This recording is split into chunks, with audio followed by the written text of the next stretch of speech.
Thank you for downloading this Real Agriculture podcast. Excite your crops with inputs from Excite Bio. Access nitrogen and phosphorus with Excite Bio's lineup of inoculants and ag biologicals. Since 2010, they've been helping farmers harness the power of the soil. Learn more at excitebio.ca. That's XITEBIO.ca. It's time for RealAg Radio on Rural Radio Channel 147 on Sirius XM.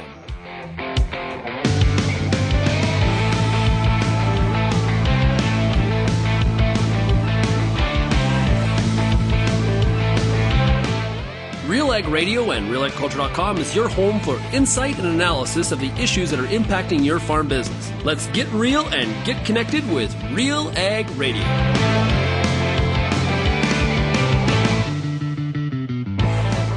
Welcome to RealAg Radio here on Rural Radio 147 to Sirius XM. Shaun Haney, your host here on this Monday edition of the show. Thanks so much, everybody, for making RealAg Radio and Rural Radio 147 a big part of your workday. Also, of course, a big shout out to everybody listening out there on the RealAg Radio podcast. We appreciate everybody making this audience bigger and bigger with every week. We greatly appreciate it indeed.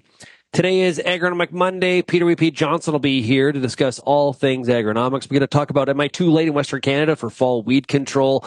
What's the update on the corn harvest as things have been just wonderful weather in Eastern Canada? There's no doubt about that. Pete and I are going to also talk about some tillage issues relative to some dry soil conditions, and everybody has a different version of dry. We're seeing some drier conditions for sure, which has led to a sped up harvest in Eastern Canada, but it's also creating some problems when it comes to their plan A on tillage. But I think there's a broader discussion that would be had in terms of the tree of options that are created based on the variables that we're faced with every single year when it comes to our farms. This is cool. Okay, so this past weekend was the inductions of the Canadian Agricultural Hall of Fame. We had 4 great contributors to the agricultural industry in Canada were inducted. One of those inductees was Dr. Bruce Coulman. He is a forage breeder from the University of Saskatchewan. I had a chance to chat with him and the other 3 inductees. Today, I'm going to play you a portion of my discussion with Dr. Coulman. I encourage you to go to RealAgriculture.com and hear the entire interview. If you're on LinkedIn and you're connected with me, I posted the link to all 4 of the interviews. If you subscribe to our Real Agriculture newsletter, last Friday, we put all 4 of those interviews in that newsletter. If you didn't get it, RealAgriculture.com/subscribe. Okay. Great. I love chatting with people about their careers and their contributions, their accomplishments, because some of these people don't get to do this on an everyday basis, right? We have a lot of guests here that we hear from all the time. I don't think we've heard ever from Dr. Bruce Coulman, and he is in the Agricultural Hall of Fame. He's got stuff to say and a great career. We talk about the future of forage breeding, about the plant breeding industry in general, and some of the values of mentorship when it comes to plant breeding. We'll talk about that with him today. If you have any feedback, send me an email, shaney@realagriculture.com, or of course you can find the Real Ag feedback line by calling 855-776-6147. Let's take a break. When we come back, we've got Peter W.P. Johnson with us right after this. Farmers feed the world with an ever-growing population and less acreage to do it. Since 1946, Nature's Alpine Solutions has been providing sustainable fertility solutions for all crops. We don't just sell fertilizer. We live and work in agriculture every single day. We're the pioneers of liquid fertility, selling the Nature's brand in the U.S. and the Alpine brand in Canada. To learn more, call us at 877-265-BIO-K today. If you're involved in the agriculture industry, it's important to stay informed on all the latest issues affecting your business. At RealAgriculture.com, we offer fast, reliable news, information, and insights to help you keep on top of all of the latest in Canadian agriculture. Visit RealAgriculture.com and sign up for our free daily newsletter covering everything from news, agronomy, animal agriculture, and much more. Visit RealAgriculture.com/subscribe today. Calling all Montana, Dakotas, and northern Minnesota growers. Are you looking for a profitable addition to your farm that can deliver value beyond yield? The new Seed Omega-3 canola production system can help you unlock a guaranteed path to market with attractive premium opportunities and an active God clause. Contracts include first-in-class agronomy support and free on-farm pickup after harvest. Contracts are available now. Commit early to maximize your opportunity. To learn more, visit omega3canola.com.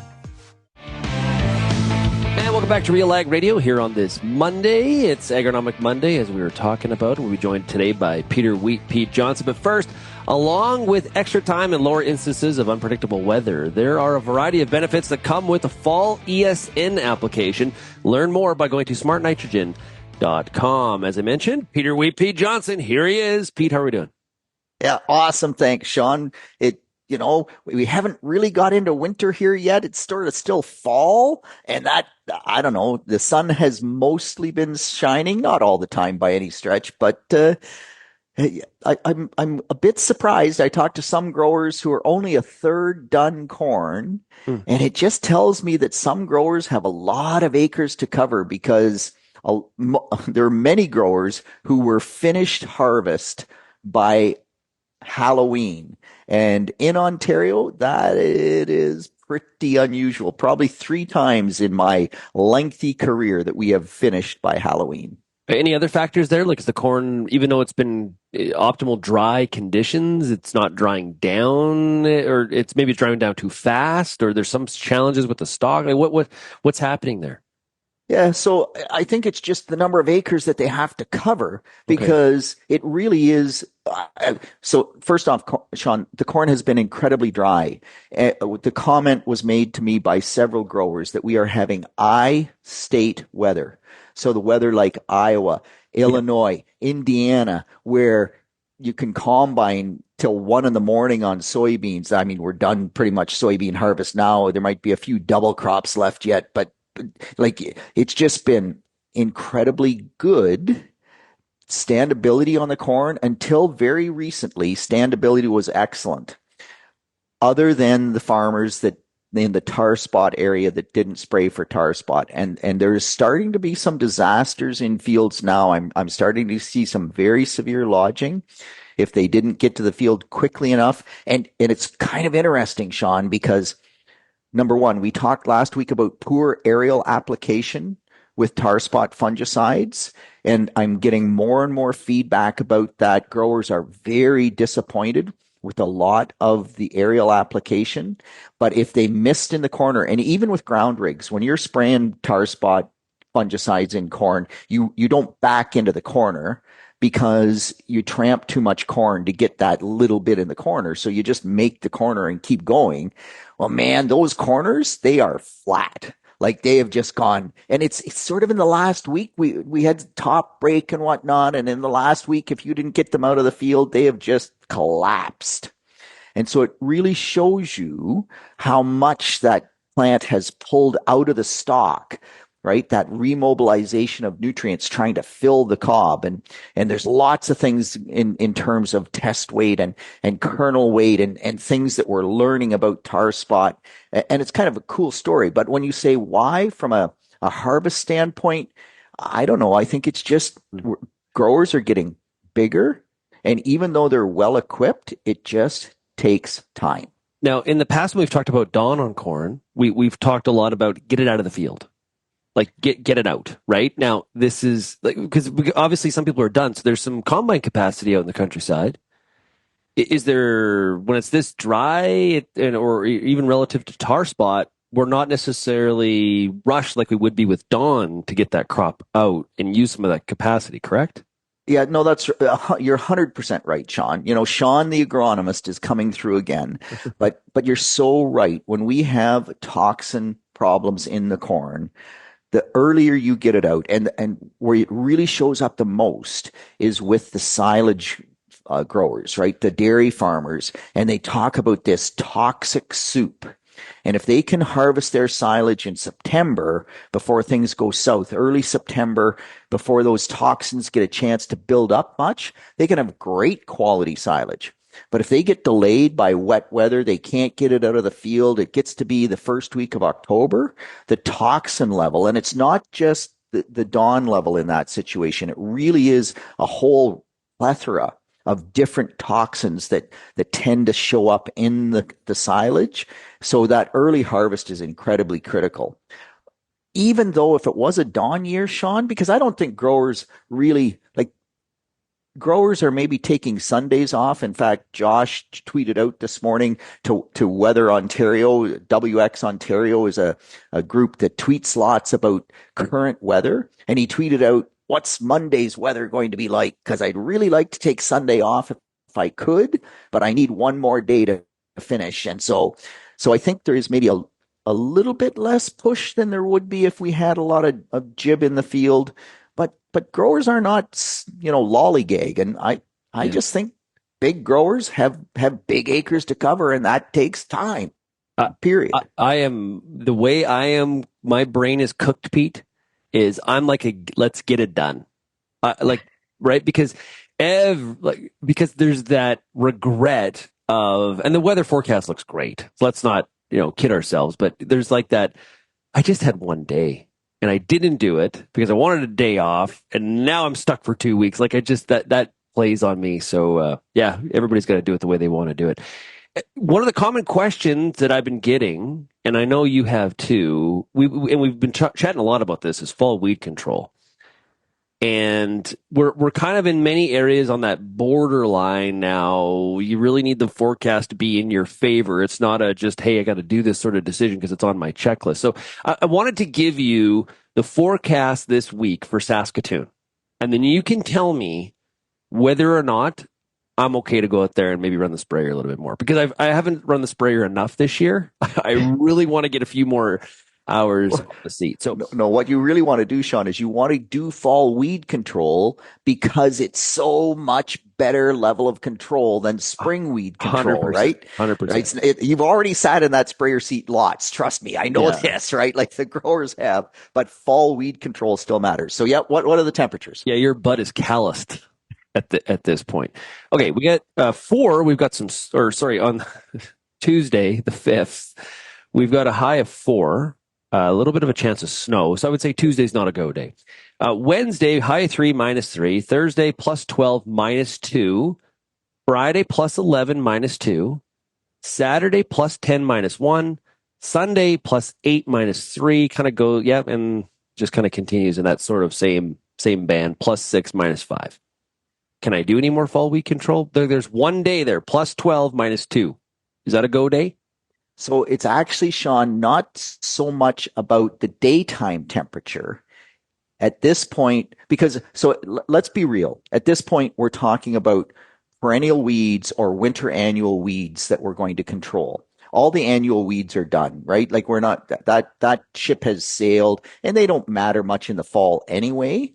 And any of the products, the hormone products. So lots of growers here in Ontario will spray glyphosate plus dicamba to try to kill their red clover, or to get the glyphosate resistant fleabane. They'll add something into the tank, 2,4-D or dicamba or whatever it is that happens to work. Or they're spraying fall weed control in winter wheat.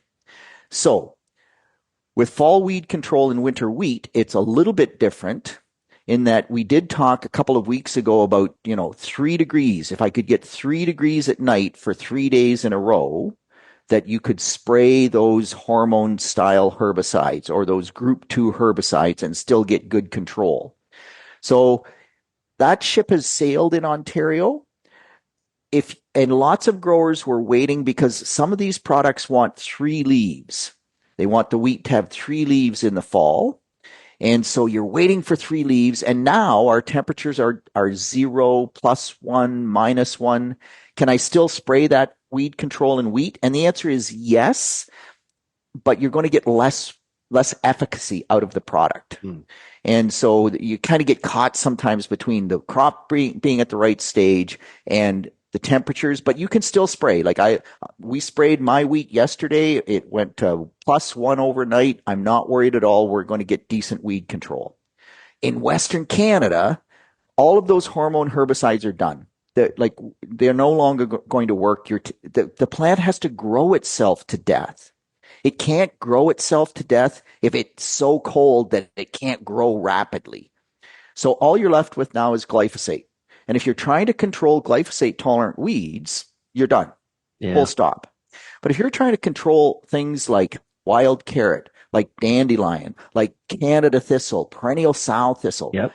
all of those weeds are quite tolerant of low temperatures. And so even though it's gone down to -4, -5, -6, most of those weeds take -9 before they stop growing. And so then you look at glyphosate and say, what temperature does glyphosate work to? And so there's two things grower needs to look for. Number one, they need green leaves. So if it's gotten cold enough that there's no green leaves on the dandelion or on the perennial sow thistle rosettes or whatever it is you're trying to kill, you need green leaf tissue to take the herbicide up. And with glyphosate, as long as the nighttime temperatures are above -4, so your Saskatoon example, you had 3 nights in a row where you were -2, -1, -2, -3, right? So you're not going to get as good a control. Like, let's be real. You're not going to get 98% control, but you can still get 85% control. So okay, if you took right away, here's what the grower's going to ask. Okay, that makes sense to me. Do I need to bump up the rate to compensate for that 15, 20% less effectiveness? Does that help me at all? So it would help a bit. And I mean, different weeds have different rate responsiveness. So for example, perennial sow thistle is very rate responsive to glyphosate. Whereas if you get into a weed like dandelion, it generally, a lower rate still is efficacious on dandelions. Glyphosate is pretty efficacious on them. But perennial sow thistle, we start at 1.5 liters per acre. Would it help to go to 2 liters? Yeah, perhaps. But the trick is that 85% weed control in the fall on those winter annuals, those perennial weeds, is still better often than the control I can get next spring. Because next spring, all the reserves are going up. Right now, all the reserves are going down. Believe it or not, with Canada thistle, you actually get a little bit better control after you've had a frost, because Canada thistle really starts to translocate down after you get that first frost. And so, I mean, are you done in Western Canada? I still think if you have those winter annuals, perennial weeds, those temperatures you talked about, green leaf tissue, this coming Saturday, Saskatoon, it's -2. You've had a -2 before, a -3 after. I'm still spraying, man. I'm still trying to get that weed control done. Your co-op grow team stays up to date with the latest research and technology to help support your entire operation. Talk to their team for advice tailored to your farm's needs. Co-op, here for your farm, here for your family. Learn more by going to Co-op's website, co-op.crs/farm, or Google Co-op. We'll be right back on RealAg Radio here on Agronomic Monday. Shaun Haney, Peter Repeat Johnson, back right after this. We're going to talk to Jack Legg, SGS's Business Development Manager. Yes, so at our facility, we're predominantly testing for nutrients. So soil testing for fertility to manage crop production. But SGS also has many different labs in the network, so we can help out from an environmental standpoint. Maybe it's heavy metals testing or contaminants. We've got seed testing capabilities. You can find out more about SGS to help you elevate your business by calling 1-800-952-5407. If you only listen to RealAg Radio, you only get half the picture. For greater insight into the issues that affect farming, tune in to RealAgriculture.com. Crops, livestock, machinery, farm management, and the markets, even food and travel. Real Agriculture Online digs deeper into the topics that affect the way you work and live. So get connected today. Read, watch, and listen to the people who know at RealAgriculture.com. Johnson at WheatPete, RealAgriculture.com. I'm the host of The Word, and I love doing The Word. I love the questions. I love the challenges. I love having to apply agronomics to all over the globe and areas outside of my normal jurisdiction. Also, I love the feedback the most, where growers challenge me, tell me about their plot results, help me to learn. The Word, absolutely the best part of my day. welcome back to RealAg Radio. Hey, delivering reliable agricultural lab testing for your crops, soil, feed, water, and seeds. SGS is uniquely positioned, ready to elevate your business in Canada and the United States. Call them now at 1-800-952-5407. That is 1-800-952-5407. Shaun Haney, your host, joined by Peter Whitby Johnson, like every Monday. It's great to have you here, and hopefully you had yourself a great weekend. Pete, I want to talk about soil conditions. And, we're in need of, I think a growing area of North America where we could use a little bit of moisture, my friend. Now, some of that is happening in spot. Like, if I said, hey, Western Canada is in need of some fall moisture, you're like, yeah, every year, it would seem, or at least it appears so. Hello. Hello. Yeah. Where you been, Shaun? But there's some areas of the Corn Belt, and there's some areas in southwestern Ontario where we're a little bit more dry than typically we are used to. And that's creating some, how should we put it, some strategy issues. What's going on? Yeah, so what's really astounding, and we often in Ontario will run into this in August. No rain in August, and the wheat comes off, and growers would try to plow, and they can't get the plow in the ground. Well, Shaun, it's November, and we can't get the plow in the ground. And that is bizarre for us. Now, it's not everywhere in Ontario, but I even had a grower call me up on Saturday and say that they could not get the disc ripper in the ground. And that's really surprising because the plow, just the way the moldboard is formed and the shear, like it will skip across the surface on hard dirt. But normally those disc rippers with the C shank and sharp points, they suck into the ground. They are horsepower hogs, man. They just burn horsepower. Couldn't get he said, and I said, come on, Jamie, put on new points. Like, don't be cheap. And he said, they are new points and I still can't get it in the ground. So it shows two things, Shaun. Number one, it is dry here. There's no question. But it's not just dry. What we're really seeing from a soil health standpoint, from a soil compaction, tilth structure, is that all the pounding rains that we got back last spring, and Warren sent me a text actually on Saturday as well. He said, Peter, I just want to say, when you can still see the drill marks from the spring, at harvest time, it was too wet when you planted. And I think there was lots of people, and I'm actually on a corn yield standpoint, I'm also hearing that growers that planted too wet this spring, it's hurting them. Like some corn yields at 140, where growers just, that, whereas other growers are at 240. Now, I'm sure there's more than just early planting or too wet when it planted, but all those pounding rains is just sealed that soil off. And the number of people that are talking to me about, wow, when I get into those areas where the water sat, and I experienced this myself with my own, I strip tilled my wheat stubble. I had killed out spots in my wheat because we got such, 6 inches of rain in an hour. And even though I'm systematically tiled, it just can't get away fast enough. And so we had water pond. Shaun, what was really interesting, because the water pond's in the best soil. That's the best part of the field most of the time. It wasn't this year because the wheat died. But normally that's the high organic matter. It works up like a garden. Like you just kind of go, wow, this is beautiful. I am pulling that strip tiller at 15 kilometers an hour. So I'm moving right along, and I've got lots of horsepower, like 150 horsepower on a 6-row, so a 15-foot strip tiller. I got horsepower with the yin yang. When I'm going downhill into the wet spot where the water ponded, as I hit where the water laid, I slow down going downhill, not uphill, Shaun, downhill from 15 kilometers an hour to 11 kilometers an hour.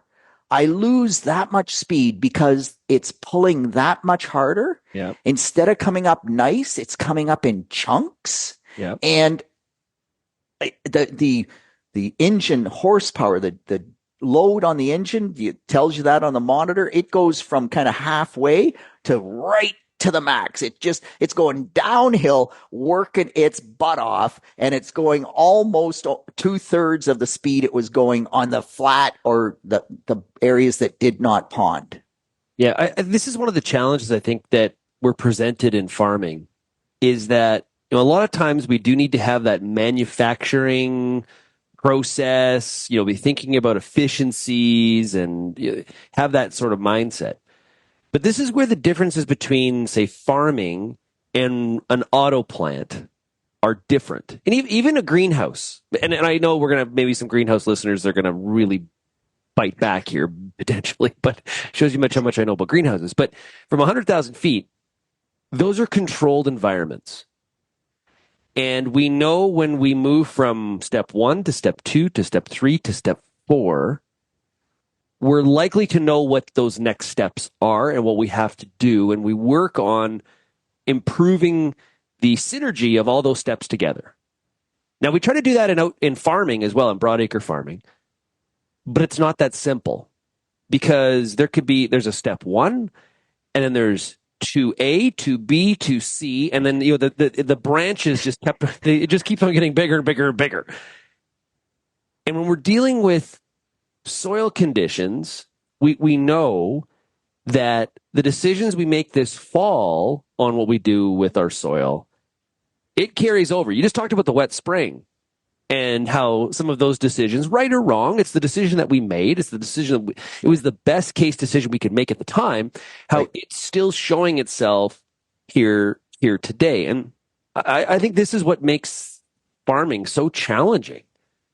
Is trying to figure this out, and especially when it comes to tillage, because there's such a variety of tools, and you may have a certain piece of tillage equipment that fits about 75% of the year's conditions in the fall or the spring, and there's years where you're dealt with that 25-30% of the conditions.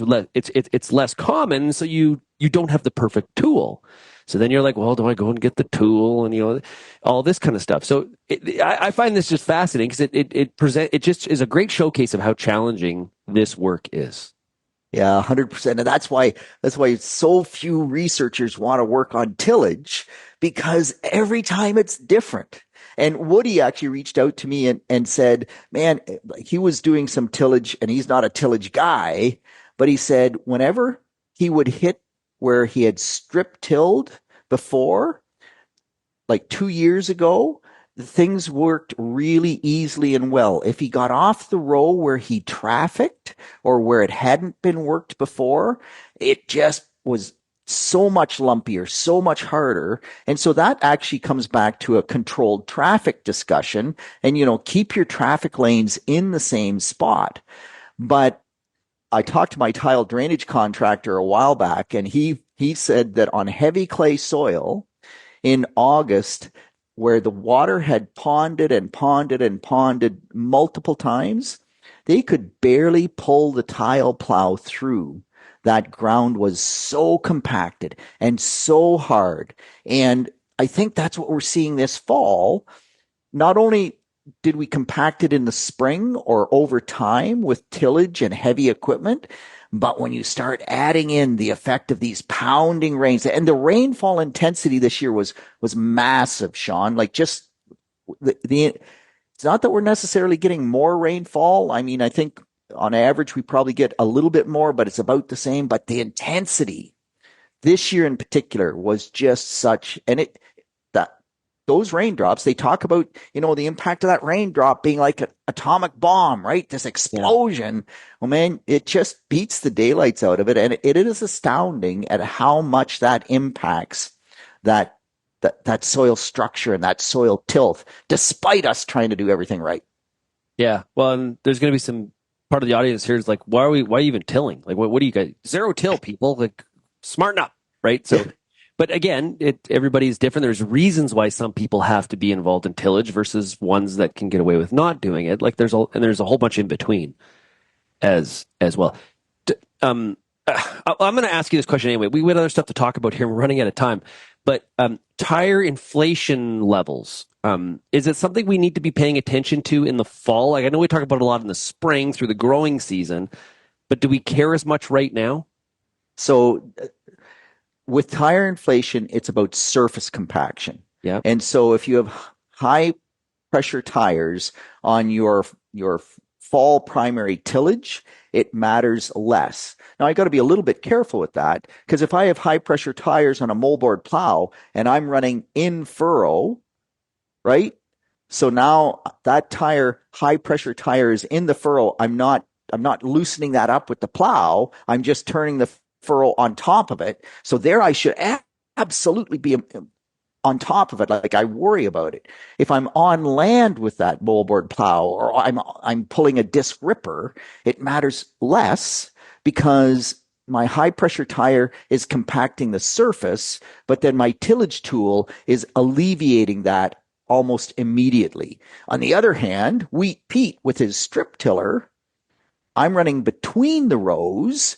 My strip tiller is only loosening that 8-inch wide zone, and that's not where I'm tramping. So Wheat Pete needs to be worried about that tire pressure, because he's not doing any tillage to alleviate it. So at the end of the day, Shaun, I think it still matters, but it depends on just what your level of tillage is in terms of corrective action for what the tire pressure is. Okay. Hey, Pete, the back end of the show here, we're going to hear a portion of my interview with Dr. Bruce Coulman, who is a forage breeder, University of Saskatchewan, a great career. I wanted to ask you about you don't have to speak specifically about Dr. Coulman's career in forage genetics, but just the importance of plant breeders, and whether it's open pollinated crops or it's in genetically modified crops. I think sometimes we just take it for granted, maybe a little bit, in terms of the contribution that these researchers and scientists have on what goes in the ground in the spring. We get to talk about and celebrate some of the successes. Yeah, 100%, Shaun. Without better varieties or hybrids, or call them what you will, agronomists like me are out of the game. If I don't get a better genetic package, and that can be disease resistant, insect resistance, yield, quality, like if you're a breeder, man, that is such a complex task, because look at wheat. You can increase yield by 15% and say, I got the best wheat variety ever. And then the miller looks at it and says, this is crap. I'm never going to buy that crap.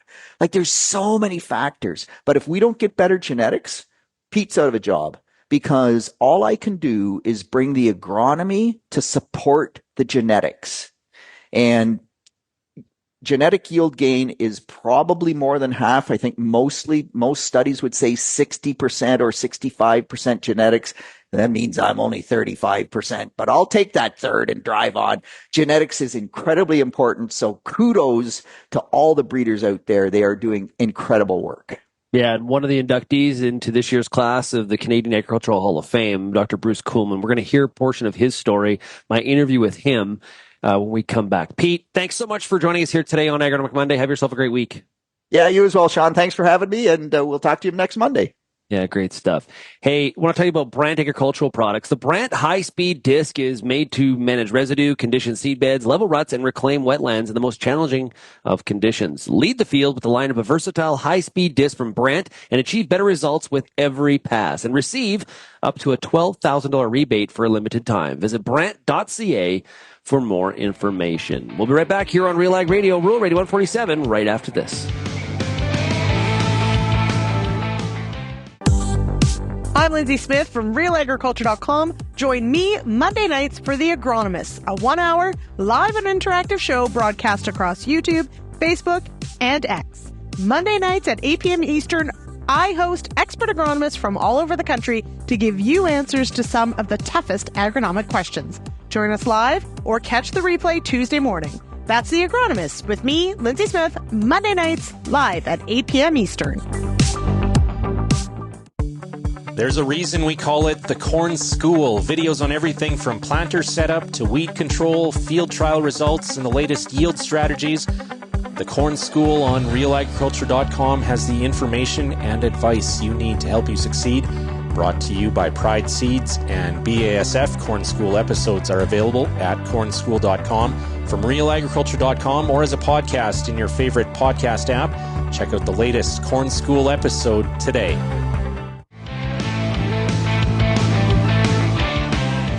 And welcome back to RealAg Radio. Excite your crops with inputs from Excite Bio. Access nitrogen and phosphorus with Excite Bio's lineup of inoculants and ag biologicals. Since 2010, they've been helping farmers harness the power of the soil. Learn more by going to excitebio.ca. That is XITEBIO.ca.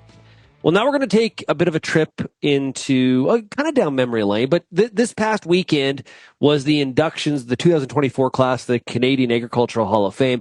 I've been able to interview all 4 of the inductees, and we're going to hear a portion of my interview with Dr. Bruce Coulman. He is a forage breeder at the University of Saskatchewan. He has had a great career, fantastic accomplishments. A lot of things happened in the forage industry because of some of his work from a breeding perspective. You can find the entire interview with Dr. Coulman by going to RealAgriculture.com, or you can check out last Friday's Real Agriculture email that went out to all of our subscribers. If you didn't get that email, realagriculture.com/subscribe. Let's hear a portion of my conversation with Dr. Bruce Coulman. Dr. Coulman, congratulations on being one of this year's inductees into the Canadian Agricultural Hall of Fame. Thank you very much. So what did you think? What went through your mind when you heard, whether that was via phone? First of all, how did you find out? Well, I was called on the weekend by a former colleague in the Crop Development Center at the University of Saskatchewan. He left a message, actually. I didn't get the call immediately, and he said, "Bruce, I've got some really good news for you, so call me back." And so I did eventually get a hold of him, and he said, "Yeah, you've been... you're going to be inducted into the Canadian Agriculture Hall of Fame." So I was very surprised. And, upon thinking about it more and looking at who is already in the Hall of Fame, it's really a great honor to join some of these folks who are in the Canadian Agriculture Hall of Fame. You know, I have interviewed a number of inductees over the years, and I find that's a typical response is that when they look at the peer group, the rest of the people that are in that, in that club, so to speak, it's kind of a little bit overwhelming. It's a sobering sort of reality, and just it feels heavy. It's very significant. So you should feel very accomplished in this recognition. Can you share what inspired you to originally take this career when it came to plant breeding? Yeah, I guess I started working at the then crop science department at the University of Saskatchewan when I was in high school. And so, I was out in the plots, and I started talking to people, and thought, this is kind of potentially a neat thing that I think I would like doing. And so I decided to enroll in the College of Agriculture when I finished high school, and continued to work in the plot area and the plant breeding plots and whatnot. And it's just gone that way since, and haven't regretted it. And I'm sure there's lots of accomplishments, but if I was to ask you, what's that one thing in your career that makes you the most proud? What would it be? Well, I don't know whether there's one thing, actually. There's several things which I have found very satisfying over my career. And of course, I have an interest in genetics and plant breeding. And so that was the core of my research work. And it led to the development of a number of varieties. And a lot of them were actually widely used by farmers. So this is, gives one a great deal of satisfaction. But the other things that I've really enjoyed are mentoring students, particularly graduate students from all over the world, and seeing them go on to have very, distinguished careers. And I've also had the opportunity to actually be involved in a lot of research and development activities in other countries. And I've very much enjoyed this, learned a lot from it, and I hopefully have made some contributions to the folks in those countries as well. Made a lot of good friends in these activities. Yeah, and one of the things I when I think about plant breeders and their accomplishment is your work, your finished product, that variety that gets commercialized and enters the market, it touches a lot of farms. And it's different than, say, researching, weed science or entomology. It's a little bit from a different angle. I just, to me, there's a little bit more like, you talked about mentoring students, but like those varieties those are something that you and your team produced to create value for farmers over a very wide geography. There's just a kind of a different angle of pride when it comes to that.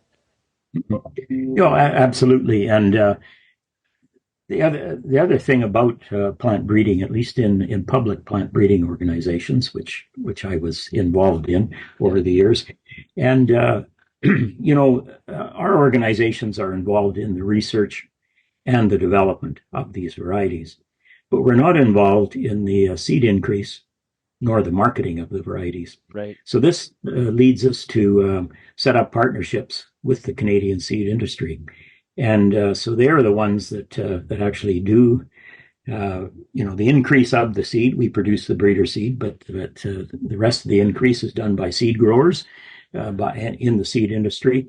And so I made tremendous contacts, a lot of good friends in this industry. Yeah. And so they're the ones that actually get it out for the farmers. And, once the farmers start using it, I made a lot of really good contacts, visited a lot of the farms that people are using the varieties. And it's been a very gratifying experience in developing these varieties and seeing them used and having an impact. So why forages? Well, that's a good question, actually. When I started out, working in the summers, I was actually more in the cereals area, but I think it was probably in my second year of university, I got a job with the federal government, with the Agriculture and Agri-Food Research Center, which is right on the university campus here in Saskatoon. And so the person that I was working for was a scientist by the name of Dr. Bob Knowles. And so he became my mentor, and I ended up, working at the AFC research station for the rest of my university career, and then ended up doing a master's degree with him. So it was just something that I got into and found it really interesting, and so just continued on with it. Are we attracting? You mentioned the mentoring of young students. Are we attracting enough people into this area? In forage breeding or plant breeding? Well, I was thinking in general, but yeah, you can tackle forages too if you want to be more specific. No, well, I think that the University of Saskatchewan has many breeding programs, and so I think it's been very successful at attracting students to the programs. The students come from many countries of the world. Some of them are local students, but I don't think there's been any real problem attracting students to plant breeding. There seems to be a lot of interest in it, and so most of the positions that come open are filled with very good candidates. Is there a variety that you were a big part of, creating or producing, the finished product that you're the most proud of? Well, I guess I'm proud of several of them, but I think the one that I would be most proud of would be the hybrid brome grass, which is a cross between meadow and smooth brome grass. And my mentor Bob Knowles actually got this started way back in the 1970s, and partly when I was actually still a student at that time. And so when I took over the program, which was in the early 90s, There was this material there, but it needed quite a bit more work. And when you do cross different species, you have problems with sometimes with sterility and lack of seed production and non-uniformity. So that a lot of that has to be worked out. So we worked really hard to get those things ironed out. And I think that this has been a type of brome grass which has been really interesting to producers because it produces quite a good yield for hay in the spring, and then it regrows quite well afterwards for grazing purposes. So it's actually been quite popular. So I think of the varieties that we've developed, I think that's probably the one that I guess I'm most interested in and most proud of. And so over the years, we released three of those hybrid brome varieties. And my successor is still working on the program and has released another one as well. So, oh, really? Okay. Yes. That's great. And who's your successor? Well, my successor is a scientist by the name of Dr. Bill Igatu. And I met Bill in China, in Inner Mongolia, with the project that I was working on there. And he actually was helping out with the project. He was a master's student at Inner Mongolia Agriculture University at that time, but he spoke English quite well. He spoke Chinese, and he also spoke Mongolian. So in the project that we were working on, that was very useful. So I got to know him quite well, and I said, well, would you be interested in doing a PhD? Come to Canada and do a PhD. So he did that, did his PhD, and then he went on and worked as a postdoc with Agriculture Canada for a number of years. And when I came up for retirement, he was one of the people that applied, and he got the job. And he's just doing a tremendous job with the program. He's been in it for about 10 years and really productive guy. It sounds like there's quite a successful chain there of succession. You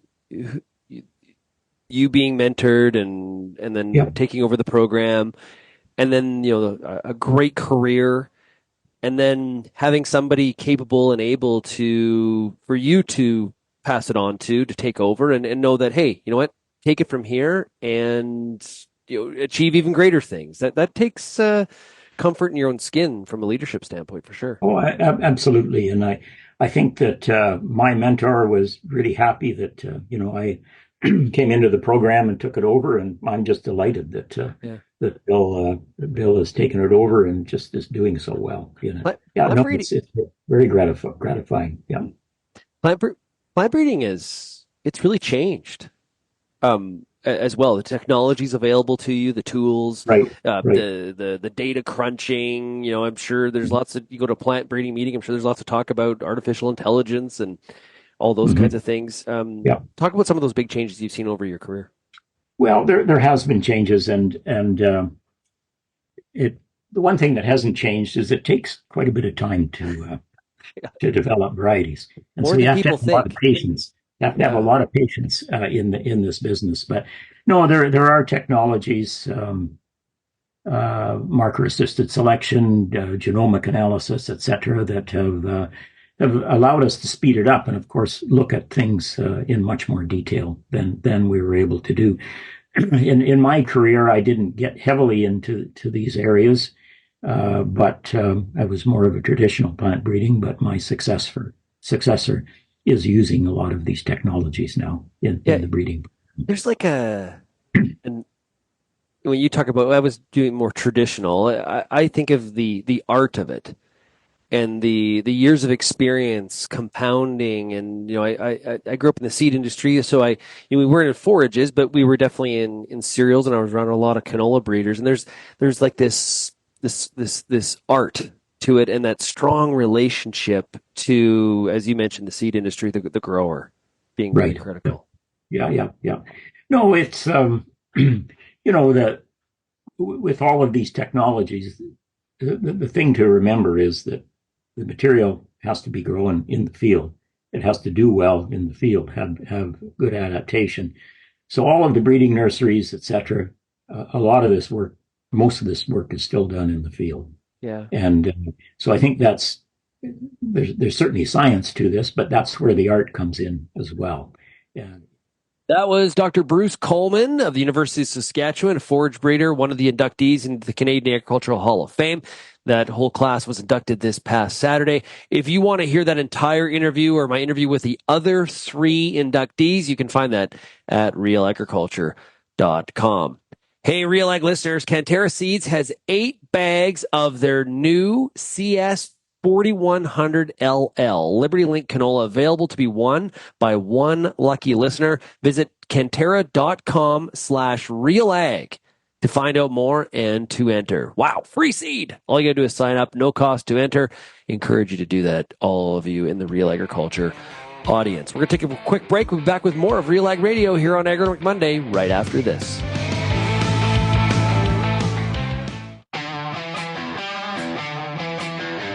Advanced canola trait technology is here. And it's soon to be the talk of the town. Optimum Glide delivers excellent yield potential and agronomic trait performance. Improved crop safety. Enhanced weed control. And a wider window of application. You're going to want to see this. Learn more at OptimumGlide.ca. What were the issues in your fields this year? Did you do a soil sample? What is your soil sample telling you about some of the nutrient issues that you might be having going into next year? What herbicides did you use? What residues you might be concerned about? What weed issues did you have? What crop residues did you have? How well do you know your fields? Get the answers to all the questions you have about your pulse crop at the Pulse School on RealAgriculture.com. And welcome back to RealAg Radio here on Rural Radio 147, Sirius XM. You deal with many uncertainties on your farm. Managing risk should not be one of them. MMP's Ag team specializes in risk management. Visit mmp.ca to learn how you can stay ahead of the game and plan for the unknown. That is mmp.ca. I love hearing from people like Dr. Coulman that we just heard. And that whole interview is at realagriculture.com. So check it out. If you can't find it, just send me an email, shaney@realagriculture.com. Make sure tonight you tune in to The Agronomist, a great episode dedicated to fall field work. Host Lindsay Smith will be joined by Curtis Cavers of Ag Canada, Glenn Arnold with Ohio State, and Christine Brown with OMAFA. Okay, so fall field work will be tonight's discussion. They're going to talk about manure applications and other fertilizer passes and how fall passes can set up spring for success. Who doesn't love success? And it starts now for 2025. You can find The Agronomist by going to realagriculture.com/live. It'll be on the Real Agriculture YouTube channel. You can also find it, I think we've posted on Facebook and Twitter and LinkedIn as well. But there's lots of places to watch The Agronomist. We also podcast it. You can get CCACU credits as well by tuning in for the program. So do not miss out on that. 8 o'clock Eastern, 6 o'clock Mountain. And would love to, we had the time change. So Saskatchewan, you gotta monitor that because now you're in a different time zone relative to the rest of us as you don't move. You and a couple U.S. states. But please tune in tonight. Lindsay does a great job with The Agronomist. If you have any feedback at all on today's show, we'd love to hear from you. Send me an email, shaney@realagriculture.com. You can also find Real Agriculture across all the different social media platforms. We are Real Agriculture on all of them. You can also call the Real Ag feedback line, 855-776-6147. Thanks, everybody, for getting real and getting connected with Real Ag Radio, and we'll, of course, chat again tomorrow. Cheers, everybody.